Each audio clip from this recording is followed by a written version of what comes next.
राधे राधे, हरे कृष्णा। कैसे हो आप सभी लोग? आशा करती हूँ आप सभी परम मंगल में होंगे, स्वस्थ होंगे, अच्छे होंगे।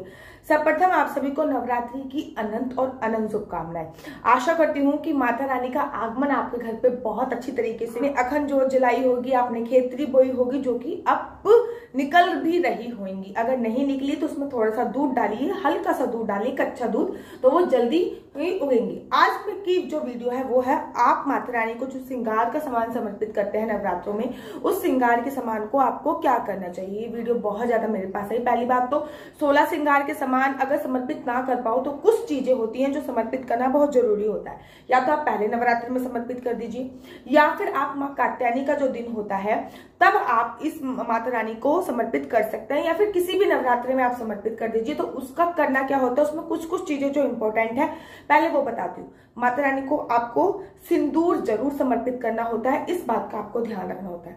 माता रानी को बिंदी आपको जरूर समर्पित करनी होती है, इस बात का ध्यान रखना होता है। मेहंदी आपको जरूर समर्पित करनी होती है, इस बात का ध्यान रखना होता है। माता रानी को महावर आपको जरूर समर्पित करनी होती है, इस बात का आपको ध्यान रखना होता है। माता रानी को आप लोगों को पैरों के जो बिछुए होते हैं वो जरूर समर्पित करना होता है, इस बात का ध्यान रखना होता है। माता रानी को गजरा जरूर समर्पित करना होता है, इस बात का ध्यान रखना होता है। आप फिर उसके साथ आप एडिशनल में माता रानी को काजल भी जरूर समर्पित करते हैं, इसका भी ध्यान रखना।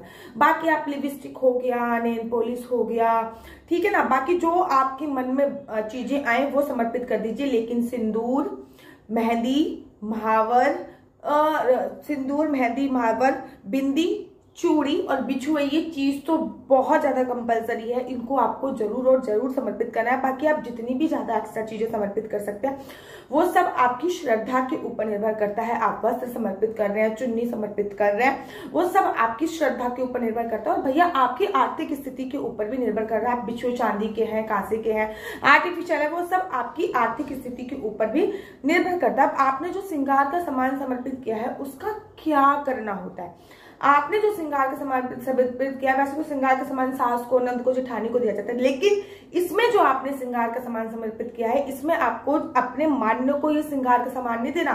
फॉर एग्जाम्पल आपको नंद को भी नहीं देना, जेठानी को भी नहीं देना, सास को भी नहीं देना। ये जो श्रृंगार का सामान है इसमें से श्रृंगार के सामान में से सिंदूर आपको खुद रखना होता है, या फिर कोई भी एक दो चीजें आपको खुद रखनी है। फॉर एग्जाम्पल सिंदूर में से और बिंदी में से कोई भी एक चीज आप रख लीजिए। महावर अगर आपके घर पे उपयोग होती है तो महावर रख लीजिए, मेहंदी उपयोग होती है तो मेहंदी रख लीजिए। एक दो श्रृंगार का सामान आपको खुद रखना होता है और सिंदूर इसमें बहुत कंपलसरी होता है। बाकी जो आपकी कंजकें आती हैं, सारा श्रृंगार का सामान उनको लगा देना होता है। जैसे कि मैं हमेशा अपने कंजकों को तिलक के साथ साथ बिंदी भी लगा देती हूँ। जो मैंने श्रृंगार का सामान माता को समर्पित किया वही बिंदी में सारी कंजकों को लगा देती हूँ। जो मैंने माता रानी को श्रृंगार का सामान समर्पित किया है वही महावर घोलकर मैं अपनी सारी कंजकों को लगा देती हूँ। जो मैंने श्रृंगार का सामान माता रानी को समर्पित किया है उसकी ही मेहंदी पे थोड़ी थोड़ी हाथों में मेहंदी में लगा देती हूँ। बाकी सामान मैं एक एक कंजकों को दे देती हूँ, या फिर ये सारा सामान आप किसी मंदिर में जाकर भी दान दे सकते हैं, ठीक है ना। विशेष का ध्यान दीजिए, कोशिश कीजिए कि जो कंजकें आ रही हैं आप उनको दीजिए, और कंजकों को ही सबसे बेस्ट होता है सिंदूर आप खुद रख लीजिए, या फिर कुछ भी एक चीज आप रख लीजिए। सिंदूर उसमें कंपलसरी है, ठीक है ना, क्योंकि कन्या सिंदूर का क्या करेंगे। या फिर आप मंदिर में जाकर ये श्रृंगार का सामान समर्पित कर सकते हैं। लेकिन सबसे बेस्ट जो होता है, जो छोटी छोटी कंजकें होती हैं वही माता रानी का स्वरूप मानी जाती है, और वो बहुत प्रसन्न होती है जब उनको श्रृंगार का सामान मिलता है। सारी कंजकों को आप मेहंदी जरूर दीजिए श्रृंगार के सामान में। हर कंजकों को चाहे 5-5 वाली कूप दे दीजिए, चाहे 10-10 वाली दे दीजिए, वो आपकी फाइनेंशियल स्थिति के ऊपर निर्भर करती है।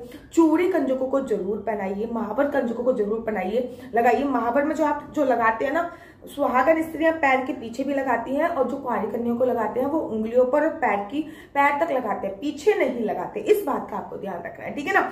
आशा करती हूँ आपको मेरी वीडियो अच्छी लगती होगी। अगर आपको मेरी वीडियो अच्छी लगती है तो आप अपना यूट्यूब चैनल हरि बोल को लाइक से सब्सक्राइब करना बिल्कुल भी मत भूलिए। तब तक के लिए मुझे दीजिए इजाजत। राधे राधे, हरे कृष्णा, हरि बोल।